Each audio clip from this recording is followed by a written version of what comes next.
Well, hi YouTubers, hi, I'm back. I'm still in my hotel room in Lithuania. I'm packing. Well, supposed to be packing, supposed to be leaving in the morning. Okay, so, doing these reviews now because I'm obviously leaving these books here. And this was a bastard to set up. Basically, right now, my tripod is on my Kindle. My phone is in the case, and this was just a nightmare. I had to reset my phone to factory settings. Well, the camera to factory settings. So, let's get the book review started. Here we go. Enter a world of treachery and danger. Stravaganza, City of Flowers by Mary Hoffman, the third one. Now the thing is, I've actually read the second one, but I haven't actually reviewed the second one. At least I don't think I have. So, I am doing a third book review for I reviewed the second. And yeah, so this is interesting because obviously I'm going to talk about people which I've met in book 2, which is now in book 3. And they kind of all come back. And therein lies this book's problem. Okay, let me read the blurb. Here we go. This is long. Sky is about to discover that he is a Stravaganza, someone who, with the help of a talisman, can travel in time and space to the parallel world of Thalia. Sky must beware though, for in a city of flowers, much that appears beautiful is deadly, and the city is a nest of feuding rivalries where a man will think nothing is sliding a knife between another's ribs. As timbers are inflamed and battles boil over, between the rival Chimsey and Nucci families, Sky and his fellow Stravaganza must do all they can to avoid further bloodshed. It's the third of the 6 books in the trilogy. Well, saga. I think it was definitely meant to be a trilogy. It's meant to be closing the door. Okay, you can tell. But now it's become a saga. There's a 4th book, City of Secrets, and there's 2 more after that. Okay, there's 6 in total. Eventually I'll get around to reviewing all of them. But this has a sense of finality about it, and now it's not. There's City of Secrets, okay, and yeah, so this book is, okay, this book is just got too much going on. Now, I get that Mary Hoffman is trying to build as well, but we're in this new part of Thalia, this new city, and there's new people, and the City of Flowers, and there's just so much going on between our real world, our human world, our world now in the present, and Sky's world. Sorry. And Thalia. See what I mean? There's too much going on. I mean, Sky as a character, put the book down, okay? So he's raised by a single mum. He's biracial, raised with a single mother. His father is a rock god, okay? Okay? Called Rainbow Warrior. Right. Nothing really screams rock god as Rainbow Warrior, does it? I mean, everyone calls him the Warrior. I mean, Rainbow Warrior, that's gay. That's like a hippie drippy name, not the name of a rock god, okay?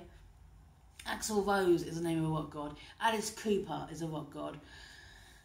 Yeah, that's a rock god name, okay? But Rainbow Warrior, no. So anyway,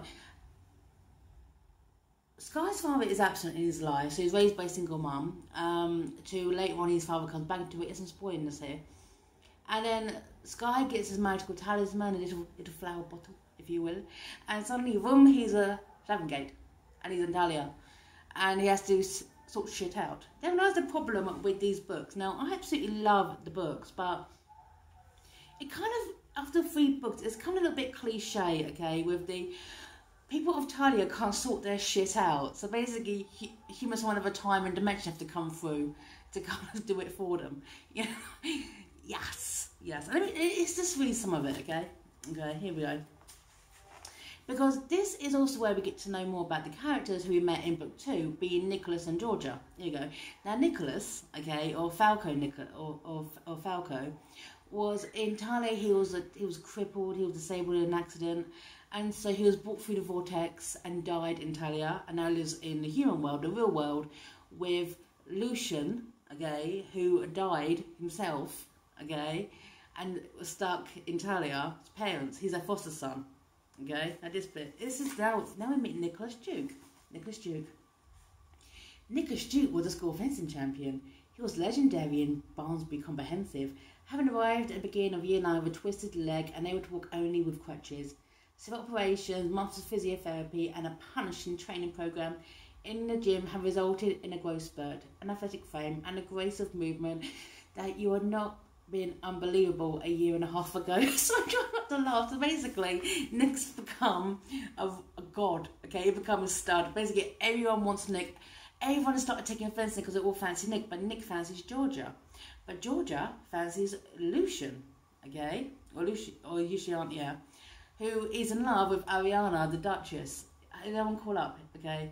So, and also there's another girl called Alice. Now Alice, okay, Alice is a friend of theirs who finds out, okay, about Talia, alright, and she wants to Stravangate. She doesn't believe in this world. Now I thought this would be good because this is someone who, because it always seems the issue, okay, of you kind of get pulled into this world, okay, you kind of get thrown over this rainbow without anyone actually knowing about it. You just fall asleep one night and you wake up and you're in Talia. You know about it and you want to go. And this is how Alice, and Alice is Sky's girlfriend, okay? She wants to go to Talia because she doesn't really believe in Talia, which is fine, okay? And this is how he does it. Now, they're all kind of Stravaganza's separate places here, okay? But it's a way, it's kind of convoluted, and I got confused. There you go. Right. Giulietta was about to sit down in the kitchen in the kitchen's one chair when he felt a figure materialised in it. A fair slender girl in a long blue shirt with mysterious words FC UK written on the front, solidified in the chair. She looked terrified. Giulietta suddenly gave her some warm milk and stirred honey into it. Alex drank it gratefully, thankful too that she recognised this large calm woman as the sculptor who had brought the drawing of Georgia, which Alice was still clutching, rolled up in her hand. I'm in Talia, she whispered. Okay, so Alice is in Talia, okay, and then 2 pages later, literally here to here to here. After that once, Alice never Stravaganted again. Oh, well, that was pointless. That was absolutely pointless. And the problem is okay, Nick's father, okay, is poisoned, and